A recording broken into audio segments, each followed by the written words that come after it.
নারীর প্রতি সহিংসতার পরিস্থিতি আমরা এই মুহূর্তে দেখছি বাংলাদেশে, সেটা কোনোভাবেই অভ্যুত্থানের সাথে শামিল নয়, অভ্যুত্থানের সাথে সামঞ্জস্যপূর্ণ নয়, বরঞ্চ বিরোধী।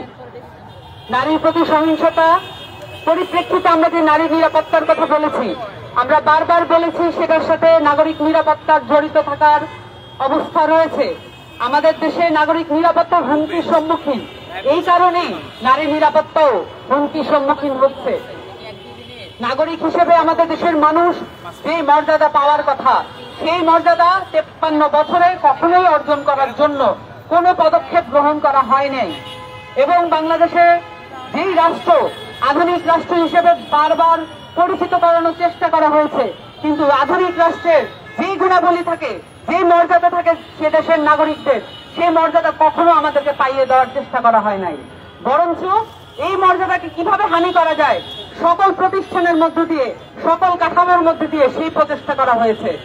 সেটার পরিপ্রেক্ষিতে আমরা যখন মাগুরায় 8 বছরের একটি নারী শিশুকে ধর্ষণের শিকার হতে দেখি, এবং সেটার পরিপ্রেক্ষিতে সেটার বিচার পাওয়ার জন্য আমাদেরকে এখনো রাস্তায় খেপিয়ে মরতে হয়, সেটাই বলে দেয় যে অভ্যুত্থানে যে ফ্যাসিস্ট কাঠামোর বিলোপের কথা আমরা বলেছিলাম, সেই ফ্যাসিস্ট কাঠামো এখনো বিলোপ হয় নাই।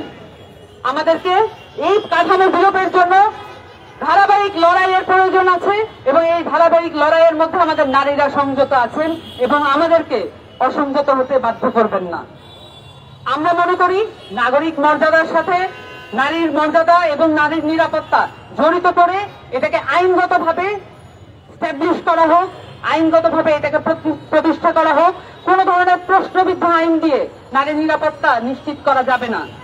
নতুন করে আইনগুলোকে ঢালাওভাবে সাজাতে হবে, যাতে করে বাংলাদেশের মানুষের জন্য, বাংলাদেশের নারীদের জন্য, বাংলাদেশের প্রান্তিক জনগোষ্ঠীর জন্য, বাংলাদেশের দলিত হরিজনদের জন্য আমরা সার্বক্ষণিক নিরাপত্তার ব্যবস্থা করতে পারি। এ কারণে আমাদের যেই ধারাবাহিক সংগ্রাম আছে, নারীদের যেই ধারাবাহিক সংগ্রাম আছে, সেটাকে অস্বীকার করার কোনো উপায় নাই। অভ্যুত্থানের প্রত্যেকটি ধাপে ধাপে নারীরা তাদের যে ভূমিকা দেখিয়েছেন, তারপরও অভ্যুত্থানের পরে আমরা দেখতে পাচ্ছি এটাকে অস্বীকার করার পায় তারা চলছে।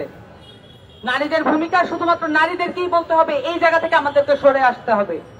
আমাদেরকে অবশ্যই দেখতে হবে আমাদের পুরুষ সহযোদ্ধারা এবং আমাদেরকে সহ নাগরিক যারা আছেন পুরুষ, তাদের জায়গা থেকে আমাদেরকে দেখতে পারতে হবে তারা কি ধরনের উদ্যোগ গ্রহণ করেন, এবং সেই সাথে রাষ্ট্রীয় কাঠামোর জায়গা থেকে আমাদেরকে সজাগ এবং সচেষ্ট থাকতে হবে যাতে এই কাঠামো আমাদের সাথে প্রতারণামূলক আর কোনো আচরণ করতে না পারে। এবং সেই সাথে আমরা আমাদের এই রাষ্ট্র পুনর্গঠনের যে স্বপ্ন দেখতে চাচ্ছি, সেই সাথে এইখানে যে রাজনৈতিক জায়গাগুলো আছে, নারীদেরকে এখানে নেতৃত্ব হিসেবে উঠে আসার জন্য, ঘুরে দাঁড়ানোর জন্য যে জায়গাগুলো করে দেওয়া প্রয়োজন, সেটা পুরো উল্টো দিকে পুরো রাজনৈতিক কাঠামো চলছে, পুরো রাজনৈতিক সিস্টেম এটার উল্টো দিকে চলছে।